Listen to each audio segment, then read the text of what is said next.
నమస్తే, welcome to STV news. ముందుగా headlines చూద్దాం.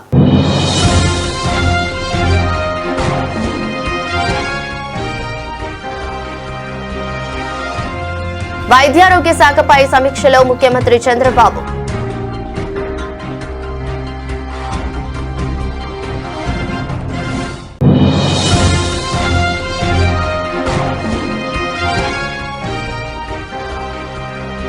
రాష్ట్రంలో రైల్వే ప్రాజెక్టులపై సమీక్షలో సీఎం చంద్రబాబు.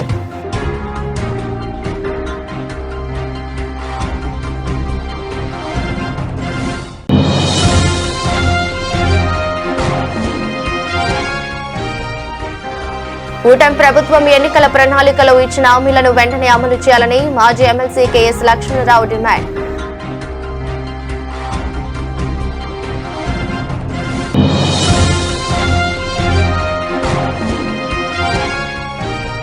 బందర్ రోడ్లోని వివంతా హోటల్లో elite cricket league tournament season 2 jersey ఆవిష్కరణ కార్యక్రమం.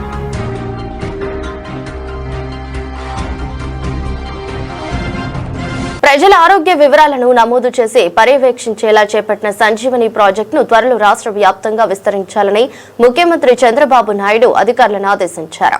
ప్రజారోగ్యాన్ని మెరుగుపరిచేలా క్షేత్రస్థాయిలో వివిధ ప్రణాళికల్ని చేపట్టాలని సీఎం దిశానిర్దేశం చేశారు. బుధవారం రాష్ట్ర సచివాలయంలో వైద్యారోగ్య శాఖపై సీఎం చంద్రబాబు సమీక్షించారు. ప్రస్తుతం చిత్తూరు జిల్లాకు విస్తరించిన సంజీవని ప్రాజెక్టును రాష్ట్ర వ్యాప్తంగా అమలు చేసేలా రాష్ట్ర ప్రభుత్వం ప్రణాళికలు చేపడుతున్న క్రమంలో పైలట్ ప్రాజెక్టు అమలు తీరును అధికారులు సీఎం దృష్టికి తెచ్చారు. వచ్చే ఏప్రిల్ నుంచి రాష్ట్రంలో యూనివర్సల్ హెల్త్ పాలసీ అమల్లోకి రానున్న క్రమంలో ఎలాంటి చర్యలు తీసుకుంటున్నారనే అంశంపై ముఖ్యమంత్రి ఆరా తీశారు. ఈ సందర్భంగా ముఖ్యమంత్రి చంద్రబాబు మాట్లాడుతూ సంజీవని ప్రాజెక్టు త్వరలో రాష్ట్ర స్థాయిలో అమలు చేయబోతున్నాం. ప్రస్తుతం చిత్తూరు జిల్లాలో పైలట్ ప్రాజెక్టు అమల్లో ఉంది. ఈ క్రమంలో దీనిపై పూర్తి స్థాయిలో శ్రద్ధ తీసుకోవాలి.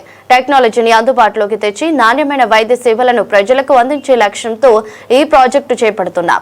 శిశువుల నుంచి వృద్ధుల వరకు సంజీవని ప్రాజెక్టు ద్వారా వైద్య సేవలు అందాలన్నారు.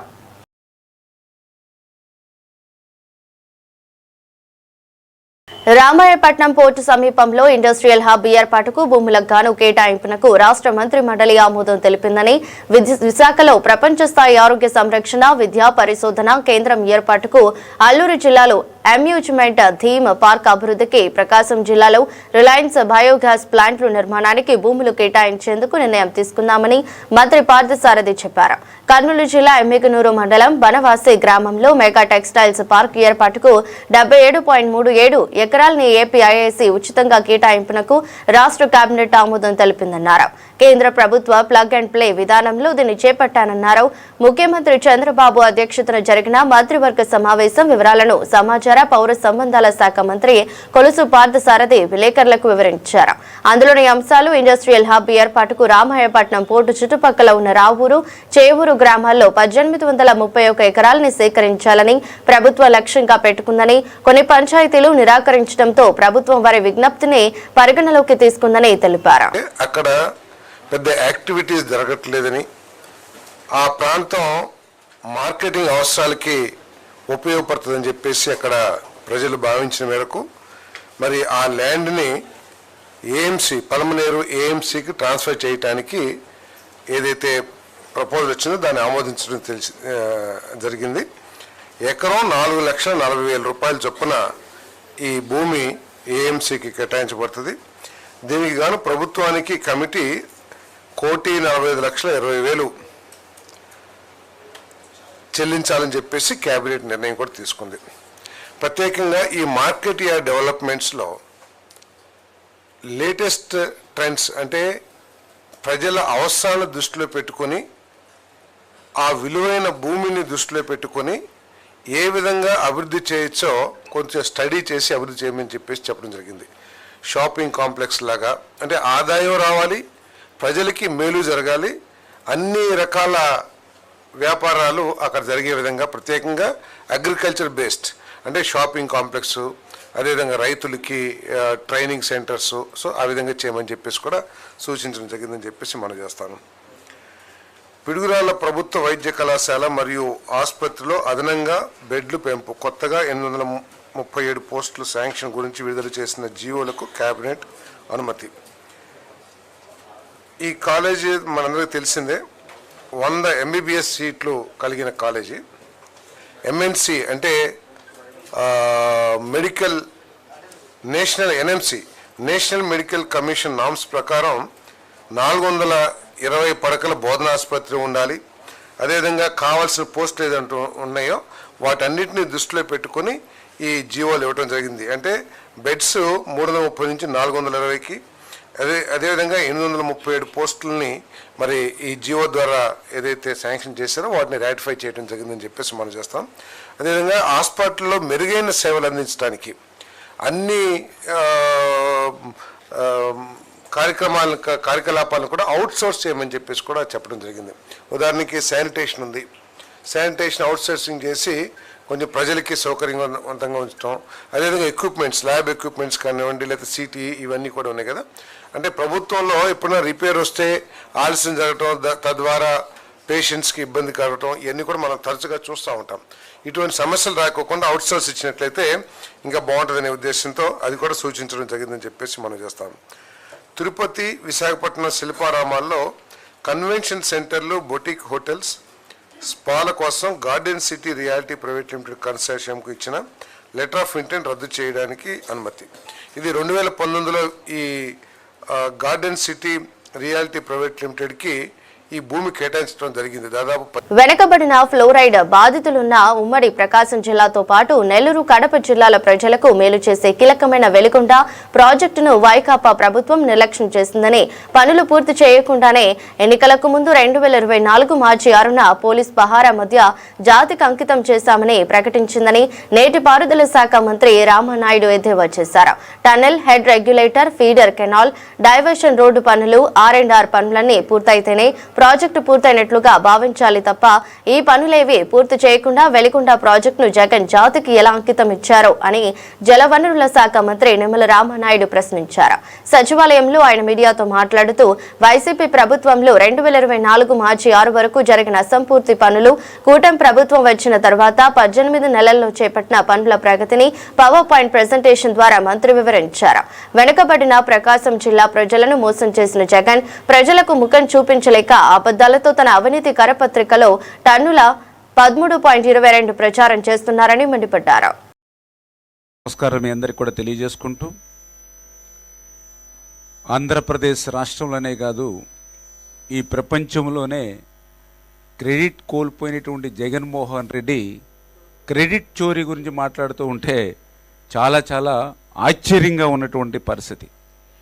మొన్న జరిగినటువంటి 2024 ఎన్నికల్లోనే ఈ రాష్ట్రంలో జగన్మోహన్ రెడ్డికి ఎంత క్రెడిట్ ఉందో ప్రజలే తీర్పిచ్చినటువంటి పరిస్థితి మనందరం కూడా చూస్తున్నటువంటి పరిస్థితి. ఒక పక్కన అసెంబ్లీని ఎగ్గొట్టి ప్రజలకి ముఖం చూపించలేక తన అసత్య అబద్ధాలతోటి తన అవినీతి పత్రిక, తన కరపత్రికలో టన్నుల అచ్చులు మరి అబద్ధాల అసత్యాలు ప్రచారం చేయాలనేటువంటి ఆలోచన మానుకుని అసెంబ్లీకి వచ్చి ఏ ప్రాజెక్టు మీద మీకు ఏ డౌట్స్ ఉన్నా, ఏ ప్రాజెక్టు పనులు ఎట్లా జరుగుతూ ఉన్నాయి చాలా క్లియర్గా డిస్కషన్ చేసుకోండి. అసెంబ్లీకి వచ్చి మేము సిద్ధంగా ఉన్నాం. ఎందుకంటే ఆ రోజు ఎన్టీ రామారావు గారి దగ్గర నుంచి ఈరోజు చంద్రబాబు నాయుడు గారి వరకు ఈ ఆంధ్రప్రదేశ్ రాష్ట్రంలో ఇరిగేషన్కి అత్యంత ప్రాధాన్యత ఇస్తున్నదే తెలుగుదేశం. ఈరోజు తెలుగుదేశం, జనసేన, బీజేపీ, ఎన్డీఏ ప్రభుత్వం. అందుచేత అసెంబ్లీలో ఏ ప్రాజెక్టు మీదైనా, ఏ ఇరిగేషన్ మీదైనా చర్చకి వేళ మేము సిద్ధంగా ఉన్నాం. రండి, అసెంబ్లీకి వచ్చి చర్చించండి. ఒక చర్చా వేదిక, ఒక దేవాలయం లాంటి అసెంబ్లీలో ఒక ప్రజావేదికలోకి వచ్చి చర్చించండి తప్ప మీకు ఒక అవినీతి పత్రిక ఉందని, మీకు ఒక కరపత్రిక ఉందని టన్నులు అబద్ధాలు అచ్చులు కొట్టి ప్రజల్ని అయోమయం చేసేటువంటి పరిస్థితి వద్దని చెప్పి ముందుగా జగన్మోహన్ రెడ్డి గారికి తెలియజేసుకుంటూ, ఎందుకు ఈ మాట చెప్తున్నా అంటే నిన్ననే చూస్తాం ఏదైతే వాళ్ళ పత్రికలో మరి ఈ యొక్క వెలిగొండను కొట్టేద్దాం, మరి ఈ యొక్క మరో క్రెడిట్ చోరీకి సిద్ధమవుతున్న చంద్రబాబు నాయుడు అని ప్రాజెక్టు పూర్తి చేయకపోయినా, మరి దాంట్లో వాళ్ళు మేధావులే, అంటే ప్రాజెక్టు పూర్తి అవ్వలేదు అని ఒక రకంగా ఆయన జగన్మోహన్ రెడ్డి గారే అంగీకరించినట్టుగానే ఆ హెడ్డింగ్ కనపడుతూ ఉంది. ప్రాజెక్టు పూర్తి కాకపోయినా చంద్రబాబు నాయుడు క్రెడిట్ అని చోరీ అని చెప్పేసి. సరే, వాళ్ళు ఏదైతే వెలుగొండ ప్రాజెక్టు గురించి మాట్లాడుతూ ఉన్నారో, మరి ఆ వెలుగొండ ప్రాజెక్టుకి సంబంధించినటువంటి వాస్తవాలు, ఎందుకంటే మేము కూడా చాలాసార్లు చెప్పడం జరుగుతూ ఉంది. ఎంతో శ్రమించి ఈ 18 నెలల నుంచి కూడా పనిచేస్తున్నటువంటి పరిస్థితి కూడా మీ అందరికీ తెలుసు. అటువంటి వెలుగొండ ప్రాజెక్టు, ఎందుకంటే ఈవేళ అత్యంత వెనకబడినటువంటి ఫ్లోరైడ్ బాధితులు ఉన్నటువంటి జిల్లా అయినటువంటి ఉమ్మడి ప్రకాశం జిల్లా, అదేవిధంగా నెల్లూరు, కడప జిల్లాలకు సంబంధించినటువంటి ప్రాజెక్టు, అత్యంత జీవనాడి ప్రకాశం జిల్లాకి వెలుగొండ ప్రాజెక్టు 1996లోనే మరి ఆ రోజు చంద్రబాబు నాయుడు గారు భూమి పూజ ఆయన పుట్టినరోజున చేసి ప్రారంభించినటువంటి ప్రాజెక్టు. అటువంటి ప్రాజెక్టుని మొన్న 6/3/2024 అంటే మొన్న ఎన్నికల ముందు పనులు పూర్తి కాకుండానే పోలీసు పహారా మధ్య జాతికి అంకితం చేశామని ఆ రోజు జగన్మోహన్ రెడ్డి ఏదైతే ఆయన పనిచేశారో, ఎందుకంటే జాతికి అంకితం అంటే నిజంగా వెలుగొండ ప్రాజెక్టు అంటే దశాబ్దాల కళ. అటువంటి కళ నెరవేరితే ఒక పండగ వాతావరణం జరగాలి నిజంగా ప్రాజెక్టు పూర్తయి ఉంటే.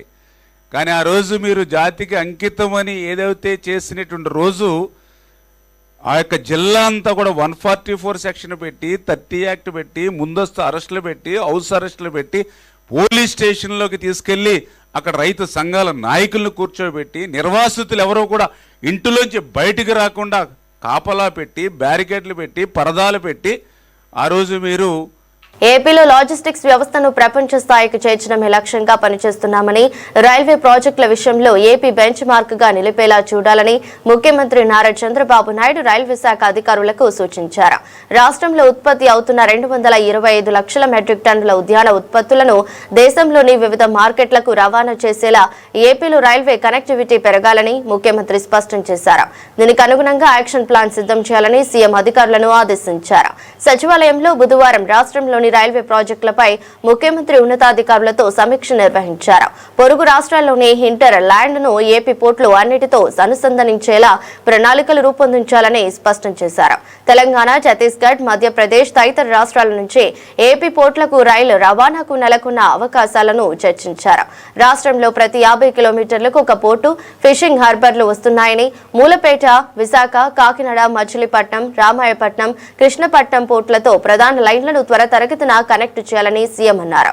తిరుపతి, రేణిగుంట ప్రాంతం కూడా పారిశ్రామిక హబ్ గా తయారవుతోందని, దీనిని కూడా ప్రధాన రైల్వే మార్గాలతో అనుసంధానిస్తే పారిశ్రామిక ఉత్పత్తులను వేగంగా తక్కువ వ్యయానికే రవాణా చేసేందుకు వీలుంటుందని చెప్పారు. ఇచ్చాపురం, తడ మధ్య 4 వరుసల రైల్వే లైన్లు నిర్మించేందుకు కార్యాచరణ చేపట్టాలని ముఖ్యమంత్రి సూచించారు.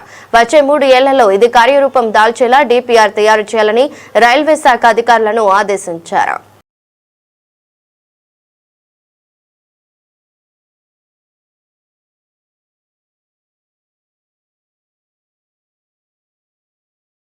ఆంధ్రప్రదేశ్లో క్లీన్ మొబిలిటీని ప్రోత్సహించే దిశగా మొంత్రా ఎలక్ట్రిక్ విజయవాడలోని ఎనికేపాడులో శ్రీరామ్ హర్ష ఎల్ఎల్పి భాగస్వామ్యంతో రాష్ట్రంలోనే మొదటి స్మాల్ కమర్షియల్ వెహికల్ డీలర్షిప్ ను ప్రారంభించింది.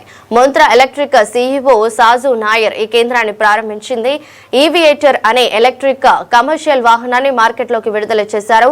పెరుగుతున్న డీజిల్, సిఎన్జి ధరల నుంచి ఉపశమనం పొందేందుకు ఎలక్ట్రిక్ వాహనం బెస్ట్ ఆప్షన్ అని డీలర్ శ్రీరామ్ ఈ సందర్భంగా తెలిపారు. మురగప్ప గ్రూప్ కు చెందిన క్లీన్ మొబిలిటీ విభాగం మొంత్రా ఎలక్ట్రిక్ ఆంధ్రప్రదేశ్ లో తన కార్యకలాపాలు ప్రారంభించింది. అందులో భాగంగా రాష్ట్రంలో మొదటిసారి స్మాల్ కమర్షియల్ వెహికల్ డీలర్షిప్ ను విజయవాడ ఎనికేపాడులో శ్రీరామ్ హర్ష ఎల్ఎల్పి సహకారంతో ఏర్పాటు చేసింది. మొంత్రా ఎలక్ట్రిక్ ఈఎస్పీని విభాగం CEO Saju Nair Shriram Harsha LLP dealer Shriram లాంఛనంగా ప్రారంభించారు. ఈ డీలర్షిప్ ద్వారా అత్యాధునిక సాంకేతిక కూడిన ఈవియేటర్ వాహనాన్ని మార్కెట్లోకి విడుదల చేశారు. ఈ సందర్భంగా శ్రీరామ్ హర్ష ఎల్ఎల్పి డీలర్ శ్రీరామ్ మాట్లాడుతూ డీజిల్, సిఎన్జి వాహనాల నిర్వహణ ఖర్చులు పెరుగుతున్న నేపథ్యంలో ప్రత్యామ్నాయంగా ఎలక్ట్రిక్ వాహనాల వాటిని భర్తీ చేస్తామన్నారు. ఆంధ్రప్రదేశ్లోని పట్టణ ప్రాంతాలు, స్వల్ప దూర లాజిస్టిక్స్ కార్యకలాపాల్లో ఎలక్ట్రిసి కమర్షియల్ వాహనాల ఆపరేటర్లకు ప్రాధాన్యం పెరుగుతుందన్నారు. మొంత్రా వినియోగదారులకు నమ్మకమైన సేవలు అందిస్తుందని చెప్పారు. ఏ ఈవీ వెహికల్ కు సంబంధించిన ఛార్జర్ తో ఆయన ఛార్జింగ్ చేయవచ్చునని వెల్లడించారు. అంతేకాక 7 సంవత్సరాల వారంటీ అందిస్తున్నామని చెప్పారు.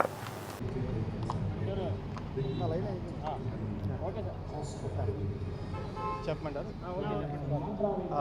హలో ఆల్ అండి, నా పేరు Sriram Harsha mount electric dealer ప్రిన్సిపల్ని. ఈరోజు మన విజయవాడలో చాలా ప్రౌడ్గా చెప్తున్నాను that we have open the dealership of mount electric small commercial vehicles called Eviator. Eviator అనే vehicle it's pure electric commercial vehicle. ఒక 1.7 ton పేలోడ్తో సుమారుగా real world range of 170 kilometers వస్తుంది. This is best for all the logistic customers కానివ్వచ్చు, food suppliers కావచ్చు, FMCG వాళ్ళు కావచ్చు, e-commerce కావచ్చు, ఆర్ ఎనీ అప్లికేషన్కి మా vehicle is very much suited and it's eco friendly EV pure vehicle. So మా showroom కూడా విజయవాడ ఎన్కేపాడ్లో. So it's entire 3 years facility, sales come service. We'll release for entire AP and Telangana, and we're going to slowly expand to other parts of state also. Transport అంటే ఎక్కువ దూరం ప్రయాణించాల్సి వస్తుంది కదా, అలాంటప్పుడు మరి ఛార్జింగ్ కానీ అలాగే ఈవీ వెహికల్స్ సర్వీసింగ్ అనేది తక్కువ అని చెప్పి చాలామంది అపోహలు ఉన్నాయి. దీని గురించి అవునండి. సో ఫస్ట్ పాయింట్ ఛార్జింగ్ వచ్చేసరికి మా వెహికల్ కూడా CCS Type 2 charger enabled vehicle. అంటే ప్రస్తుతంలో ఉన్న అది వెహికల్ కార్ 4-wheeler కార్ నుంచి టాప్ అండ్ లగ్జరీ కార్ వరకు కూడా మనకి బైక్ ఛార్జింగ్ సెన్స్ ఏవైతే ఉన్నాయో అన్నీ కూడా CCS 2 టైప్ ఎనేబుల్డ్ ఛార్జెసే. సో మన వెహికల్ ఫాస్ట్ ఛార్జింగ్ కేపబిలిటీ కూడా ఉంది. 30 kilowatt పెడితే ఆల్మోస్ట్ 1 hour 10 minutesలో 0 to 100% మన వెహికల్ అనేది ఛార్జ్ అవుద్ది. సో ఇక్కడి నుంచి మన హైదరాబాద్ వెళ్ళేసరికి ఒక ఛార్జింగ్ పెట్టుకుని హైదరాబాద్ వెళ్ళిపోద్ది. ఇక్కడ నుంచి రాజమండ్రికి 0 ఛార్జింగ్ పెట్టుకుని వెళ్తుంది. And coming to the service point వచ్చేసరికి as EV vehicles charging service cost చాలా తక్కువ ఉంటుంది కంపేర్ టు అదర్ వెహికల్స్. దీంట్లో హార్డ్లీ 6 కంపెనీ ఉంటుంది. ప్లస్ మా వెహికల్ అడ్వాంటేజ్ ఏంటంటే మా వెహికల్ 7 years 2.5 lakh kilometers వారంటీతో వస్తుంది for entire vehicle. So for the next 7 years వేరింటే తప్ప మిగతావంతా it's our responsibility, will take care of it. Yes sir. రాష్ట్రంలో శాంతి భద్రతలు క్షీణించాయని, జంగిల్ రాజ్యం నడుస్తోందని జగన్ రెడ్డి చేసిన వ్యాఖ్యలపై మాజీ MLA AP Madiga corporation chairman Undavalli Sridevi తీవ్రస్థాయిలో విరుచుకుపడ్డారు. మహిళల రక్షణ గురించి జగన్ మాట్లాడడం దుర్యోధన దుశ్శాసనలు, ధర్మం గురించి మాట్లాడినట్లు హాస్యాస్పదంగా ఉందని ఎద్దేవా చేశారు. గత ప్రభుత్వంలో గోరంట్ల మాధవ్ అశ్లీల వీడియో వ్యవహారం రాష్ట్ర వ్యాప్తంగా సంచలనం సృష్టించిన జగన్ రెడ్డి అప్పటి మహిళా నేతలు రోజా, వరదు కళ్యాణి ఎందుకు నోరు మెదపలేదని ప్రశ్నించారు. తప్పు చేసిన వారిని సస్పెండ్ చేయాల్సింది పోయి వారిని వెనకేసుకొచ్చిన సంస్కృతి వైసీపీదని మండిపడ్డారు. నిండు అసెంబ్లీలో నారా భువనేశ్వరి, లోకేష్ ను అవమానిస్తుంటే జగన్ రాక్షసానందం పొందారని గుర్తు చేశారు. రాజకీయ ప్రయోజనాల కోసం సొంత తల్లిని, చెల్లిని రోడ్డు మీదకు తెచ్చి ఆ తర్వాత వారిని ఏ విధంగా విస్మరించారో అందరికీ తెలుసని విమర్శించారు. మీడియా మిత్రులందరికీ నమస్కారం.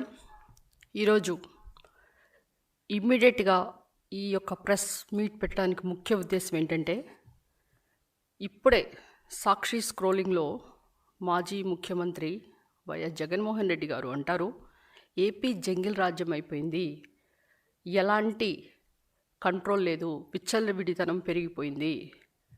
మరోవైపు రాజకీయ కక్షలు, తప్పుడు కేసులు, తప్పుడు సాక్ష్యాలు పెట్టి వ్యవస్థలన్నీ నిర్వీర్యం చేశారు అని అంటున్నారు. ఈరోజు నేను మీ అందరికీ ఒకటి గుర్తు చేస్తున్నాను. మహిళల రక్షణపై మాజీ ముఖ్యమంత్రి వర్యులు జగన్ రెడ్డి గారు మాట్లాడటం చాలా సిగ్గుతనం అనిపిస్తుంది. ఎందుకంటే మహిళల రక్షణ గురించి ఒక దుర్యోధనుడు, దుశ్శాసనుడు మాట్లాడితే మనందరికీ ఎంత ఎబ్బెట్టుగా, హాస్యాస్పదంగా ఉంటుందో ఈరోజు ఈ వైసీపీ ముఠా జగన్మోహన్ రెడ్డి గారు మాట్లాడే విధానం ఆ విధంగా ఉంది. ఎందుకంటే మీరు ఒకసారి ఫ్లాష్ బ్యాక్ వెళ్ళండి, మీ యొక్క ప్రభుత్వంలో ఎలాంటి ఘనకార్యాలు చేశారో. ఎంపీ, అలనాటి మాజీ ఎంపీ గోరంట్ల మాధవ్ గారు అశ్లీల దృశ్యాలన్నీ కూడా వైరల్ అయిపోయి ఆయన మరి చూపించరాని విషయాలన్నీ బట్టబయలు చేస్తూ మరి జనాలందరూ కూడా అది చూడలేక చెవులు మూసుకొని కళ్ళు మూసుకునే పరిస్థితి. అలాంటి వ్యక్తిని గురించి మరి వరదు కళ్యాణి, రోజారెడ్డి గారు, మరి జగన్మోహన్ రెడ్డి గారు ఆ రోజు ఏం మాట్లాడారు? వాళ్ళ నోళ్ళు ఎందుకు మూగపోయినాయి? వాళ్ళు దీని గురించి ఎందుకు క్వశ్చనించలేదు అలనాటి ప్రభుత్వాన్ని? మరి క్వశ్చనించకపోయారు. కనీసం ఆ వ్యక్తిని సస్పెండ్ చేశారా? చేయలేదు. ఇక మీరు మాట్లాడతారు ఈ కూటమి ప్రభుత్వం అంటే కామ కూటమి అని. మరి సత్యవేడు ఎమ్మెల్యే కోనేటి ఆదిమూలన్ మీద ఆరోపణలు వస్తే ఎన్డీఏ కూటమి రాష్ట్రంలో కూటమి నేతలు తప్పులు చేస్తే చట్టాలు వర్తించవా అని ఎమ్మెల్సీ వరదు కళ్యాణ్ నిలదీశారు. మహిళా ఉద్యోగిపై అత్యాచారానికి పాల్పడినట్లు జనసేన ఎమ్మెల్యే ఆరవ శ్రీధర్ పై ఆధారాలు ఉన్నా 24 గంటలు దాటినా పోలీసులు ఎందుకు అరెస్ట్ చేయలేదని ఆమె మండిపడ్డారు. జగన్ పుట్టినరోజు వేడుకలు నిర్వహిస్తేనే బేడీలు వేసిన పోలీసులు ఎమ్మెల్యే విషయంలో ఎందుకు ఆలోచిస్తున్నారని ప్రశ్నించారు. ఈ ఘటనపై పవన్ కళ్యాణ్ సొంత పార్టీ నేతలతో కమిటీ వేయడం బాధితురాలిని నిందితురాలిగా మార్చే కుట్ర అని ఆరోపించారు. పవన్ కి చట్టాలపై నమ్మకం లేదా అని నిలదీశారు. మంత్రి సంధ్యారాణి పిఏ ఆకడాలు ఆమె కుమారుడి పేకాట వ్యవహారాలపై ఎందుకు చర్యలు తీసుకోవడం లేదని నిలదీశారు. ఈ రాష్ట్రంలో ఈ కూటమి ప్రభుత్వంలో మహిళలకు రక్షణ లేదు, ఆడపిల్లలకు రక్షణ లేదు. రక్షించాల్సిన వాళ్ళే భక్షకులుగా మారుతున్నారు. ఈరోజు తెలుగుదేశం పార్టీ ఎమ్మెల్యేలు లేదా జనసేన ఎమ్మెల్యేలు, ఈ కూటమి నాయకులు, కార్యకర్తలు ఎంత దారుణంగా వ్యవహరిస్తున్నారు. మహిళల మీద ఆకృత్యాలు చేస్తూ ఉన్నారు, అరాచకాలు చేస్తూ ఉన్నారు. కానీ ప్రభుత్వం అలాగే పోలీస్ వ్యవస్థ కనీసం స్పందించట్లేదు, కనీసం చర్యలు తీసుకోవట్లేదు. ఇప్పటికీ 24 గంటలు గడిచే ఎటువంటి యాక్షన్ కూడా తీసుకొని పరిస్థితి మనం చూస్తూ ఉన్నాము. అసలు ఈ రాష్ట్రంలో ప్రభుత్వం ఉందా, పోలీస్ వ్యవస్థ ఉందా లేదా అనే అనుమానం కలుగుతూ ఉంది.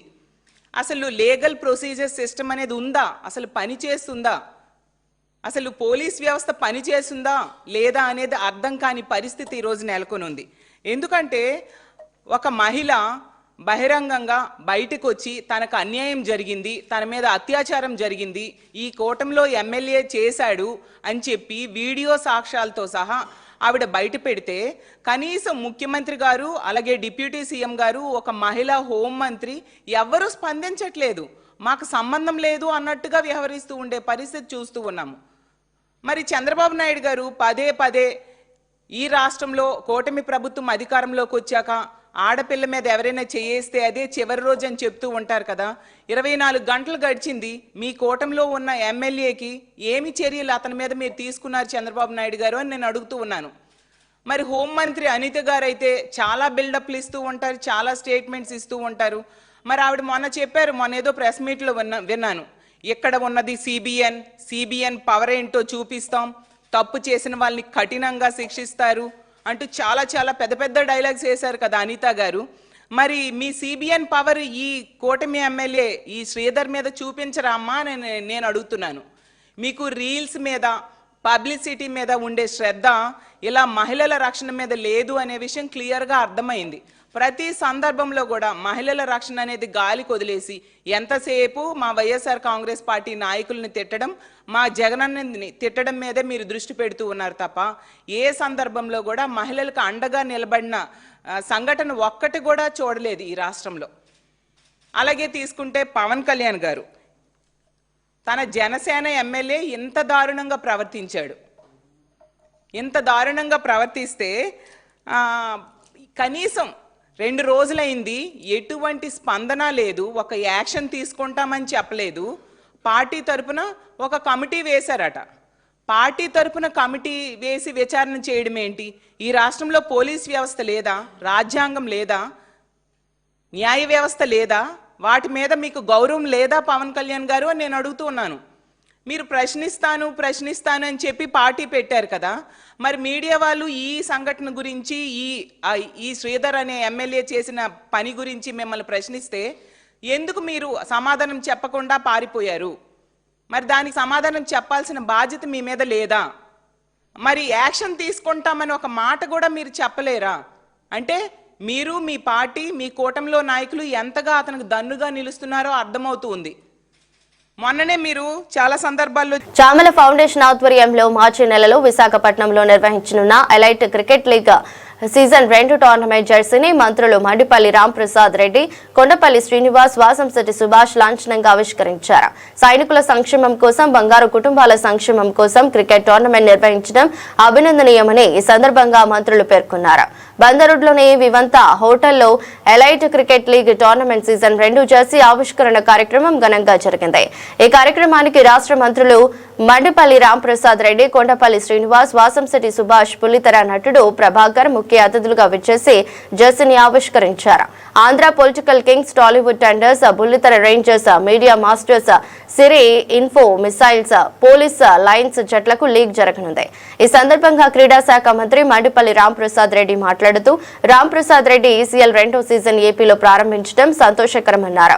ప్రభుత్వం ప్రతిష్టాత్మకంగా తీసుకున్న P4 ను ఆదర్శంగా తీసుకోవాలనుకోవడం స్ఫూర్తిదాయకమని తెలిపారు.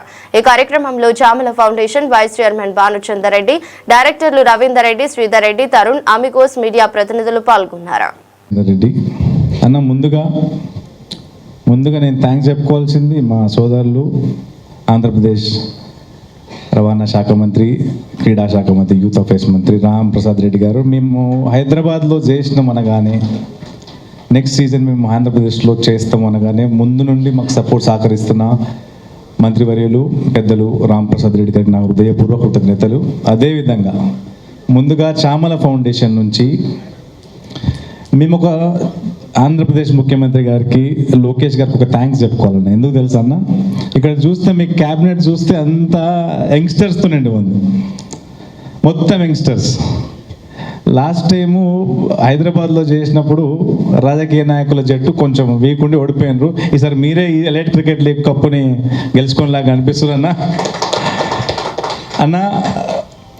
నేను నల్గొండ జిల్లాకు చెందిన, తెలంగాణ రాష్ట్రం నల్గొండ జిల్లాకు చెందిన వ్యక్తిని. నేను కూడా రాజకీయాల్లో ఒక నియోజకవర్గంలో ఎమ్మెల్యే స్థాయిలో తిరిగిన వ్యక్తిని. ఆ జిల్లాలో తిరుగుతున్న క్రమంలో నాకు కూడా ఒక ఫౌండేషన్ స్థాపించి విస్తృత స్థాయిలో సాయం చేయాలనే ఒక ఆలోచన మొదలయ్యి 2014లో స్థాపించి రూరల్లో మొదట బోర్స్ అండ్ ఎడ్యుకేషన్. ఈరోజు ఈ మంచి కార్యక్రమానికి ఆహ్వానించిన చామల ఫౌండేషన్ చైర్మన్ ఉదయ్ చందర్ రెడ్డి గారికి, అలాగే మేము పిలిచిన పిమ్మటే ఈ కార్యక్రమానికి ఎంతో బిజీగా ఉన్నా కూడా ఇక్కడికి విచ్చేసిన మా సహచార మంత్రివర్యులు సుభాష్ గారికి, శ్రీనివాస్ గారికి ఆంధ్రప్రదేశ్ స్పోర్ట్స్ అథారిటీ తరఫున మరొకసారి ధన్యవాదాలు తెలియజేసుకుంటున్నా. ముఖ్యంగా వేదిక పైన ఉన్న ప్రభాకర్ రెడ్డి గారికి, అలాగే శ్యామల ఫౌండేషన్ సోదరులకు, ముఖ్యంగా విజయవాడలో ఏ కార్యక్రమం జరిగినా కూడా మొట్టమొదటిగా ఎప్పుడు హెసిటేట్ చేయకుండా ఏ కార్యక్రమానికి పిలిచినా కూడా విచ్చేసే మీడియా సోదరులకు, సోదరిమణులందరికీ నా తరపున ధన్యవాదాలు తెలియజేసుకుంటూ, ఈ కార్యక్రమం ఒక మంచి ఇనిషియేటివ్గా తీసుకొని ఒక మంచి కాజ్ కోసం తెలంగాణలో హైదరాబాద్లో. నమస్కారాలు. ఎలైట్ క్రికెట్ లీగ్ అని తెలంగాణలో హైదరాబాద్లో చాలా ఘనంగా చేసి సైనిక్ వెల్ఫేర్ కోసం ఎవరైతే సైనికులు వాళ్ళ అభ్యున్నతి కోసం ఒక ఫండ్ కలెక్ట్ చేసి తెలంగాణలో బాగా సక్సెస్ చేసినటువంటి చామల ఫౌండేషన్ ఉదయ్ గారు, మరి ఆంధ్రప్రదేశ్లో కూడా ఇలాంటి ఒక కార్యక్రమం పెట్టాలి, స్పోర్ట్స్ని ప్రోత్సహించాలి. క్రికెట్ని దేశం అంతా కూడా చాలామంది ఓన్ చేసుకుంటారు. ఒక మంచి కాజ్కి ఈ cricket league, elite cricket league పెట్టి, అలాగే పాలిటీషియన్స్, ఎంప్లాయీస్ ఫౌండేషన్ తరఫున ఆధ్వర్యంలో ఎలైట్ క్రికెట్ లీగ్ అనేది ఈసారి ఆంధ్రాలో నిర్వహించడం చాలా ఆనందదాయకం.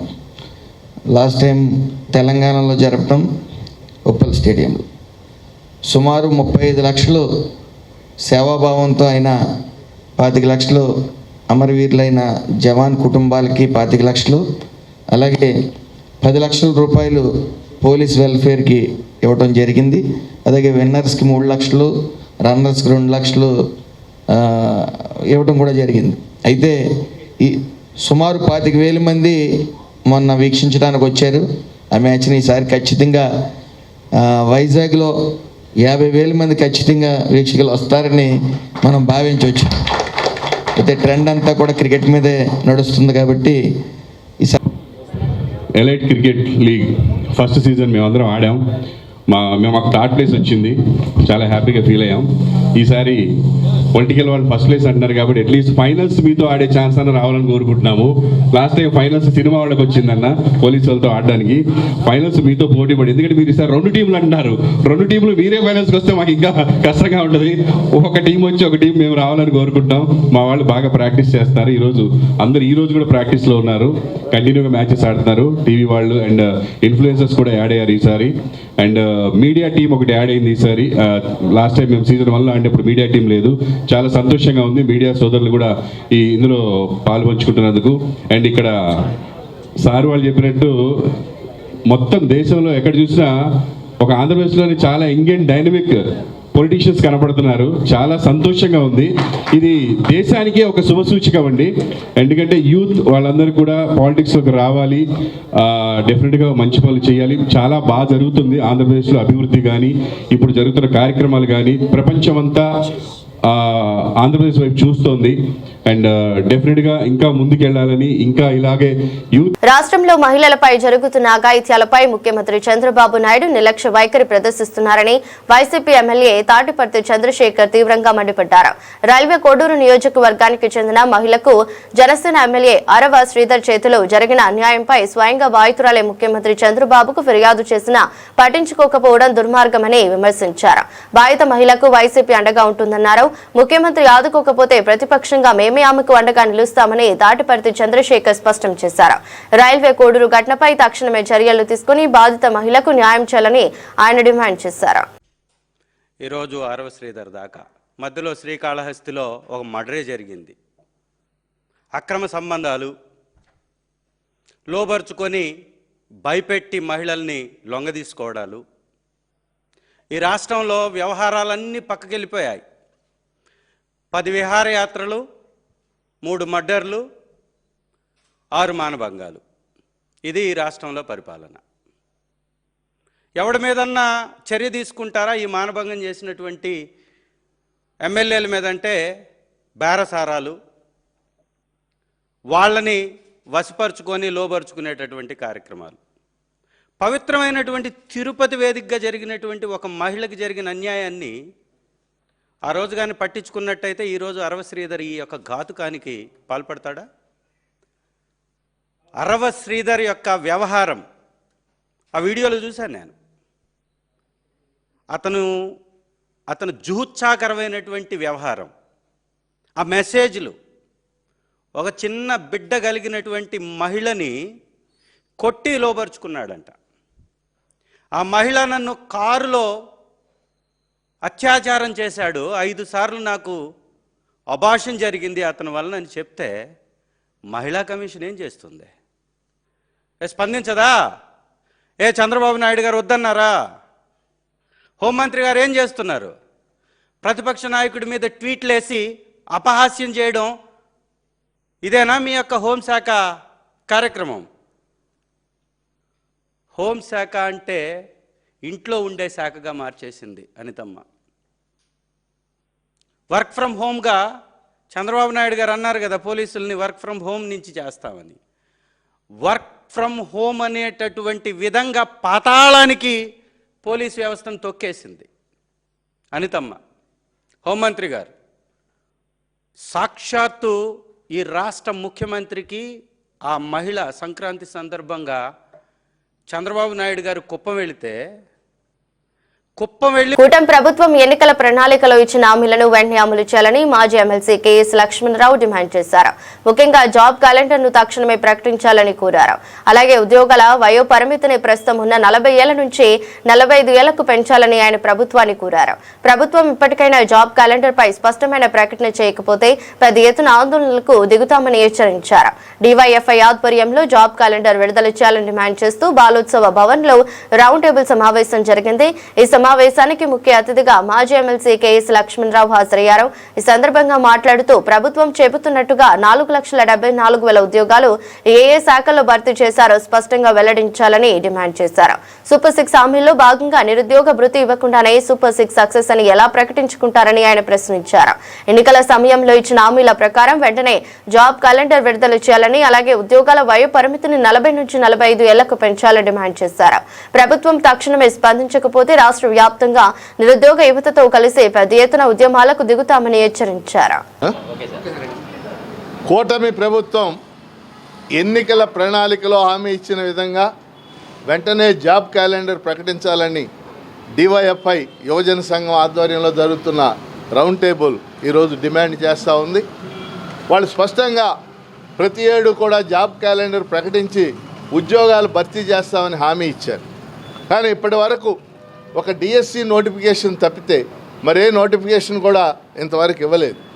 ఈరోజు రాష్ట్రంలో గ్రూప్ 1 కానీ, గ్రూప్ 2 కానీ, గ్రూప్ 3 కానీ, గ్రంథాలయాల్లో కానీ, పోలీస్ శాఖలో కానీ, అలాగే డిఎస్సికి సంబంధించి కానీ సుమారుగా 1,00,000 వరకు పోస్టులు ఖాళీగా ఉన్నాయనేది ప్రభుత్వ శాఖలు చెప్తున్నటువంటి అంచనా. మరి నిరుద్యోగం విపరీతంగా పెరిగిపోతున్నటువంటి పరిస్థితి. అందుకని ఈ పోస్టులు అన్నీ కూడా ముఖ్యంగా పోలీస్ రిక్రూట్మెంట్ బోర్డు చేసే పోలీసు ఉద్యోగాలు 15,000కు పైగా మరి పోలీస్ కానిస్టేబుల్ పోస్టులు ఖాళీగా ఉన్నాయని ప్రభుత్వమే ప్రకటించింది. నిరుద్యోగులు పెద్ద ఎత్తున వీటి కోసం ఎదురు చూస్తున్నటువంటి పరిస్థితి. అందుకని కూటమి ప్రభుత్వం వెంటనే తమ ఎన్నికల ప్రణాళికలో ప్రకటించిన విధంగా జాబ్ క్యాలెండర్ ప్రకటించాలని మేము డిమాండ్ చేస్తున్నాం. రెండోది వయో పరిమితి నోటిఫికేషన్లో రెగ్యులర్గా రాకపోవడంతో. అందరికీ నమస్కారం అండి. నా పేరు జి రామన్న, డివైఎఫ్ఐ రాష్ట్ర కార్యదర్శి. ఈరోజు డివైఎఫ్ఐ ఆధ్వర్యంలో జాబ్ క్యాలెండర్ రాష్ట్ర ప్రభుత్వం తక్షణమే ప్రకటించాలని డిమాండ్ చేస్తూ ఈరోజు రౌండ్ టేబుల్ నిర్వహిస్తున్నాం. ఈ రౌండ్ టేబుల్ సమావేశం రాష్ట్ర ప్రభుత్వానికి ఒక సవాల్ చేస్తున్నాం, ఒక ఛాలెంజ్ చేస్తున్నాం. ఈరోజు ప్రభుత్వం చెప్తున్న 4,74,000 ఉద్యోగాలు ఏ శాఖల్లో ఎక్కడిచ్చారో క్లారిటీగా చెప్పాల్సిన బాధ్యత ఈరోజు రాష్ట్ర ముఖ్యమంత్రి మీద ఉంది. కానీ అవి ఏం చెప్పకుండా కేవలం డిఎస్సి, పీసీ తప్ప ఇంకే ఉద్యోగాలు కూడా ఈరోజు రాష్ట్ర ప్రభుత్వం ఇవ్వలేదనేటువంటిది మేము చెప్పదలుచుకున్నాం. అట్లాగే ఈరోజు రాష్ట్ర ప్రభుత్వం చెబుతున్న ఇంకో అబద్ధం ఏంటంటే ఈరోజు అమరావతి ఆవకాయ, కర్నూలు కాకరకాయ కాదు, నిరుద్యోగులకు నిరుద్యోగ భృతి ఇచ్చారా? సూపర్ 6 హామీలో నిరుద్యోగ భృతి ఉందా లేదా? ఉంటే ఎందుకు ఇవ్వట్లేదు? మరి ఇవ్వకుండా సక్సెస్ ఎలా చేసుకుంటారంటే ఉంటుంది మా డిమాండ్. అట్లాగే ఈరోజు వయోపరిమితి రెగ్యులర్ నోటిఫికేషన్ లేక దాదాపు 10 ఏళ్ల నుంచి గట్టిగా ఒక్క నోటిఫికేషన్ లేదు. ఈ నేపథ్యంలో వయోపరిమితి 48 ఏళ్లకు ప్రతి కాంపిటేటివ్ ఎగ్జామ్స్కి ఇవ్వాలనేటువంటిది మా 3వ డిమాండు. అట్లాగే స్పెషల్ డిఎస్సి ఏదైతే ఉందో దాదాపు 2,600 ఉద్యోగాలకు ఈ స్పెషల్ డిఎస్సి నోటిఫికేషన్ ఇవ్వాలనేటువంటిది మా 4వ డిమాండు. అట్లాగే లైబ్రరీ పోస్టులు కూడా ఖాళీగా ఉన్నాయి. లైబ్రరీ పోస్టులు ఏమి భర్తీ కావడం లేదు. దాదాపు 18 ఏళ్ల నుంచి లైబ్రరీ ఉద్యోగాలు చదివి 2 లక్షల మంది నిరుద్యోగులు ఉద్యోగాల కోసం. అఖిల భారత శాంతి సంఘీభావ సంఘం జాతీయ కౌన్సిల్ సమావేశాలు ఈ నెల 31 నుంచి ఫిబ్రవరి 2 వరకు విజయవాడలో జరగనున్నట్లు సంఘం నాయకులు వై వెంకటేశ్వరరావు, జి ఈశ్వరయ్య తెలిపారు. అమెరికా యథోన్మాదం ప్రపంచ శాంతికి సవాళ్లు అనే అంశంపై ఫిబ్రవరి 1న జాతీయ సదస్సు నిర్వహించనున్నట్లు చెప్పారు. నగరంలోని ఎంపీవీకే భవన్ నందు సమావేశాలకు సంబంధించిన పోస్టర్లను వారు విడుదల చేశారు. ఈ సందర్భంగా అమెరికా ప్రపంచ దేశాల అంతర్గత వ్యవహారాల్లో జోక్యం చేసుకోవడం తగదని విమర్శించారు. ప్రపంచ శాంతి కోసం ఉద్యమించే వారందరూ ఐక్యంగా ముందుకు రావాలని పిలుపునిచ్చారు. నమస్కారం. ఈరోజు అఖిల భారత శాంతి సంఘీభావ సంఘం నేతృత్వంలో రేపు జనవరి 31, ఫిబ్రవరి 1, 2 తారీఖుల్లో విజయవాడ కేంద్రంగా అఖిల భారత కౌన్సిల్ సమావేశాలు ఇక్కడ జరగబోతూ ఉన్నాయి. ఈ సమావేశాలకు భారతదేశ వ్యాపితంగా ఉన్నటువంటి శాంతి కాముకులు, అభ్యుదయవాదులందరూ కూడా ఇక్కడికి హాజరు కాబోతూ ఉన్నారు. ప్రధానంగా ఈ సమావేశాలు 3 రోజులు జరపడంతో పాటు ఈరోజు ప్రపంచవ్యాపితంగా యుద్ధోన్మాదం అలుముకుంటున్నటువంటి నేపథ్యంలో ప్రపంచ శాంతి కావాలని చెప్పి డిమాండ్ చేస్తూ ఒకవైపున అమెరికా అధ్యక్షుడు ట్రంప్ ప్రపంచ పోలీసుగా వ్యవహరిస్తూ ఇతర దేశాల యొక్క సార్వభౌమాధికారాన్ని తన చెప్పు చేతుల్లో పెట్టుకొని మొత్తం ప్రపంచంలో ఎక్కడ ఏ మూల జరిగినా కూడా నా దేశం కోసమే జరగాలి, నా దేశ ప్రయోజనాల కోసమే జరగాలనేటువంటి పద్ధతుల్లో ఈరోజు వెనుజులా అధ్యక్షుడు ముదురోను వారి సతీమణిని అర్ధరాత్రి పూట అధ్యక్ష కార్యాలయం పైన దాడి చేసి 32 మంది సైనికులను చంపి ఒక నరహంతకుడు లెక్కన వారిని తీసుకొని పోయాడు. ఇది తీసుకొని పోతూ ఆయన చెప్పుతున్నటువంటి మాటలకు ఆచరణలో జరుగుతున్న దానికి ఏమాత్రం సంబంధం లేకుండా ప్రపంచాన్ని నమ్మించాలనేటువంటి పద్ధతుల్లో అబద్ధాల రారాజుగా ఈరోజు ట్రంప్ మిగిలిపోతున్నాడు. వెనుజులా నుంచి విస్తృతంగా డ్రగ్స్ మాఫియా అమెరికా అదేవిధంగా ఇతర దేశాలకు సరఫరా ఇంతకుముందే తెలియజేసినట్లు జనవరి 31, ఫిబ్రవరి 1, 2 తేదీలలో అఖిల భారత శాంతి సంఘీభావ సంఘం జాతీయ సమితి సమావేశాలు మన విజయవాడలో జరగబోతూ ఉన్నాయి. అనేక సంవత్సరాలుగా మనం చూసినప్పుడు ఇటువంటి సమావేశాలు విజయవాడలో జరగటం ఇదే ప్రథమం. ప్రత్యేకించి రాష్ట్ర విభజన తర్వాత కూడా ఈ సమావేశాలు జరగడానికి ఒక ప్రత్యేకత నేడు సంతరించుకొని ఉంది. అయితే ఈ సమావేశాల సందర్భంగా ఒక జాతీయ సదస్సుని 1వ తేదీ ఉదయం, ఫిబ్రవరి 1వ తేదీ ఉదయం 10 గంటలకు మాకినేని బసపన్న విజ్ఞాన కేంద్రంలో ఉన్నటువంటి చుక్కపల్లి పిచ్చి ఆడిటోరియంలో ఒక జాతీయ సదస్సుని నిర్వహిస్తూ ఉన్నాం. ఎందుకంటే చుక్కపల్లి పిచ్చి గారి ఆడిటోరియం ఆయన పేరుతో ఉంది, మనందరికీ తెలుసు. గతంలో అనేక సందర్భాలలో ప్రపంచ శాంతికి భంగం కలిగినటువంటి అనేక ఘటనలు జరిగినప్పుడు మన విజయవాడ ఒక ప్రత్యేకమైన కృషి, శాంతి కావాలి, యుద్ధం వద్దు అనే ప్రత్యేక కృషి చేసింది. అందులో ముందుపీట నుండి ప్రత్యేక కృషి చేసిన వాళ్ళల్లో చుక్కపల్లి పిచ్చయ్య గారు ప్రథములు. ఆయన ఇతర వామపక్షాలతో కలిసి, ప్రజాతంత్ర శక్తులతో కలిసి, అభ్యుదయవాదులతో కలిసి ఈ ఉద్యమాన్ని ఒక విశాలమైన ఉద్యమంగా కూడా ముందుకు తీసుకెళ్లడంలో ఆయన ప్రత్యేకమైనటువంటి కృషి చేశారు. ఆ రకంగా ఈ సదస్సుకు ఒక ప్రత్యేకత ఉంది ఆయన ఆడిటోరియంలో జరగటం అనేది. ఈ సదస్సులో జాతీయ నాయకులు, అఖిల భారత శాంతి సంఘీభావ సంఘం ప్రెసిడియం సభ్యులు పల్లవ్ సేన్ గుప్తా గారు, అదేవిధంగా అఖిల భారత శాంతి సంఘీభావ సంఘం అఖిల భారత ప్రధాన కార్యదర్శి ఆర్ అరుణ్ కుమారు, అదేవిధంగా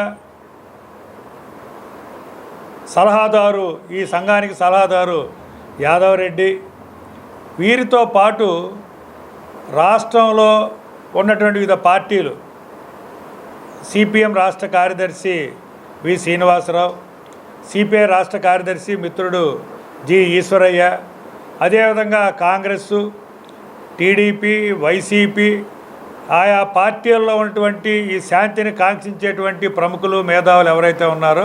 వార్తలు ముగించే ముందు మరోసారి హెడ్లైన్స్.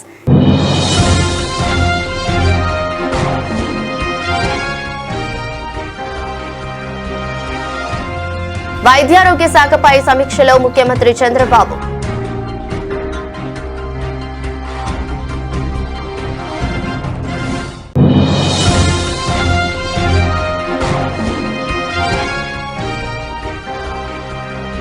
రాష్ట్రంలో రైల్వే ప్రాజెక్టులపై సమీక్షలో సీఎం చంద్రబాబు.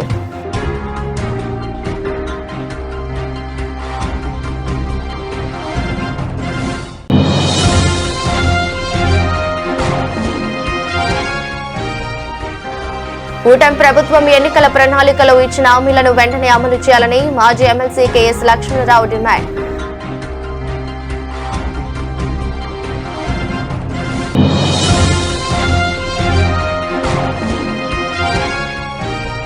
బందర్ రోడ్లోని వివంతా హోటల్లో elite cricket league tournament season 2 jersey ఆవిష్కరణ కార్యక్రమం.